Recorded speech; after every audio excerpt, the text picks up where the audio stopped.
inabutan yung pamasahe ng jeep, magkano noon? Magkano? 15 centavos lang. 19 ano po yun? 1961 ako pinangalak. Mga sa ako nag-aaral nun mga 5 years pa lang. So 15 centavos lang nung panahon. So, mura pa ang mga bilihin nun. Oo, biniya lang yung basic.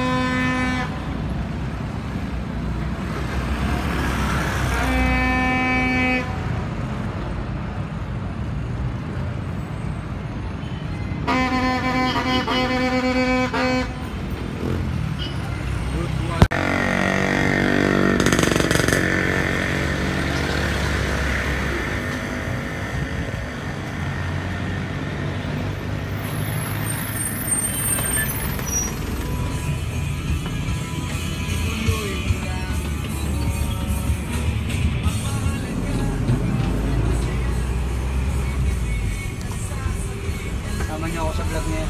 Pwede pa.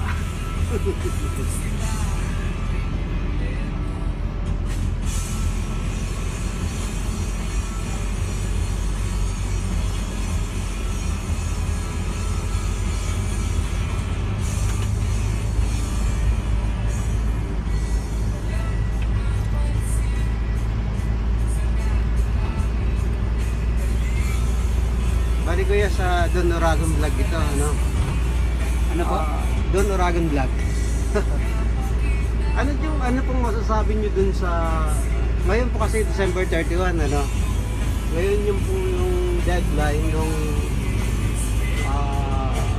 consolidation ng franchise ng jeepneys. Ano pong masasabi niyo po? Naglabas din po ng kautusan na i-extend nung hanggang January 31 yung mga Dapat mo sa akin.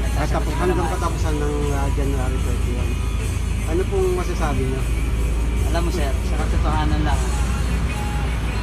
Sa ngayon, hindi pa natin kaya na alisin yung mga jeep na yan. Kasi unang-una, larawan ng kahirapan yung jeep eh. Alisin muna ng gobyerno ang mahirap bago nila alisin yung jeep. Dahil hanggat may jeep, hanggat may mahirap may jeep, larawan ng kahirapan yan eh. Tsaka, alam naman natin, hindi naman limit sa ating kanaman. Nakapag sinabing jeep, marinig ng mga foreigner, may jeep, alam nila Pilipinas. Ang pinakamagandang gawin ng gobyerno, implement sila ng batas na 15 years ang makina ng jeep, narobi na, junk shop na. Yung mga luma na tanggalin na talaga. Pero yung jeep, hindi nila matatanggal basta-basta yan. Walang pinagkaiba yan doon sa 2-stroke na motor nung araw eh. Hindi na raw i-re-rehistro. Kaya yung mga tricycle driver na may 2-stroke, nagdi-dispose ng mga mababang halaga. Kita mo ngayon, may mga 2-stroke pa rin na i-re-rehistro. Sa ngayon po kuya, ilang unit po kayo papunta dito sa Cardona? Dito kami, nasa kami 17 yung Cardona, 18 yung Cardona kasi may tatlong bagong pula. Tapos dun sa may binangonan trapper, parang meron silang 50 units, 60 units. So, pero kulang pa rin yun, ano? Kulang. Kasi pag yung halimbawa ipinos nila na hindi na talaga babiyahe itong mga jeep na yan. Kulang yan. Hindi natin maano yung mga pasahero. Yung may mga jeep pa hirap na yung mga pasahero, ano pa kaya yung wala? Halos 60% pa lang daw po ang nakapag-consolidate. Wala pa 60%. Wala pang 60, so wala. Parang mga nag-consolidate pa lang, mga nasa 10% pa lang. So magkakaroon ng transport crisis pag inalis Totoo nila. yan. Kuya, magkano sa Angono Yung nga nandyan may transport crisis na eh. 35 lang po, 35. Yung nga merong may mga jeep pa, nagkakaroon ng transport crisis sa Alcimpan nila yan. Kawawa naman yung mga mahihirap. Mahirap. Kasi ang totoo, yan ang katotohanan dyan. Ang jeep, larawan ng mahirap yan. Tanggalin nyo muna ang mahirap bago nyo tanggalin ang jeep. Okay. Dahil ang jeep, larawan ng kahirapan yan. 20 pesos, makakaalis, back and forth yung mga mahirap. Tanggalin nyo ang mahirap. Eh, hindi nyo naman kaya tanggalin ang mahirap sa Pilipinas. Huwag nyo tanggalin yung jeep. Kano kuya ang boundary nyo rito? 2.8. Labas na yung gasolina at saka Ay, ano? hindi, iba po yun. Sa inyo pa rin yun. Opo, 2.5 po, kaya lang naging 2.8, 200 sa car wash, tapos 100 sa savings. So araw-araw may car wash? Oh? Araw-araw car wash? Hindi naman, katulad ngayon, baka bukas ko na papakarwasan to.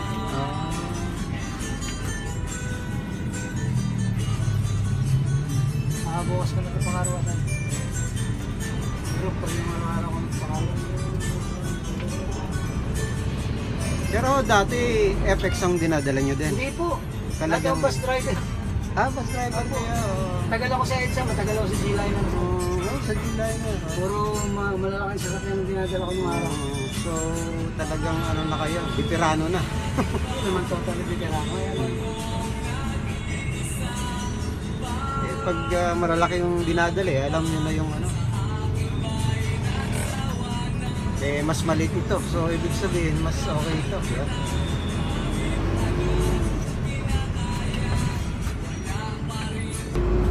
Salamat kuya. Anong pangalan nyo kuya? Ramil Kunot. Okay. Thank you po kuya.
palagi kayong sinasakyan dito ng mga pasahero?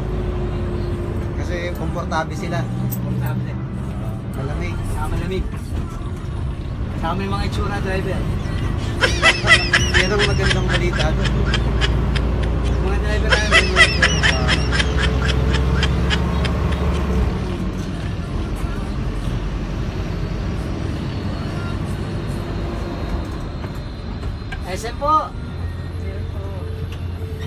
Okay, Kuya. Thank Yes, you ha. thank you. Salamat. Thank you po.